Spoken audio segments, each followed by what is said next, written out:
For TM, 2015 was a very busy year for us. So despite the challenging environment, our current business continues to grow. At the same time, the rollout of our LTE network and other platforms for future growth are also in progress.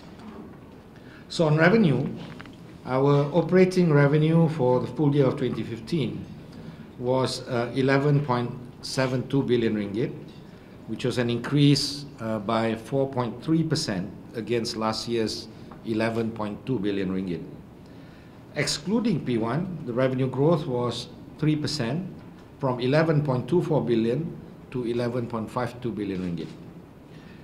On EBIT, reported EBIT was 1.26 billion ringgit, whilst our normalized EBIT was 1.24 billion ringgit, 2.9% and 10.6% lower respectively against last year.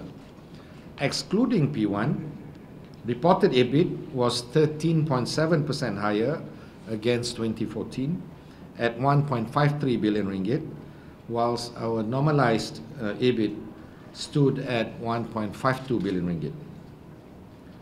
On PBT, reported profit before tax was 911.8 million ringgit against 1.11 billion ringgit in the corresponding period last year.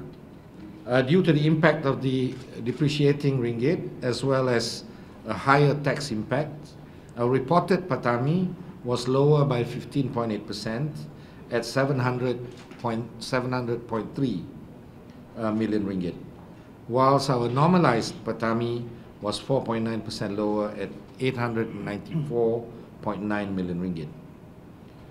Operationally, we recorded a 4.9% increase in total broadband customers. This was driven by Unify, closing the year at 2.34 million customers. I'm also very pleased to announce that the Board of Directors is declaring a second interim single-tier cash dividend of 12.1 cent per share for the financial year ended 31st December 2015,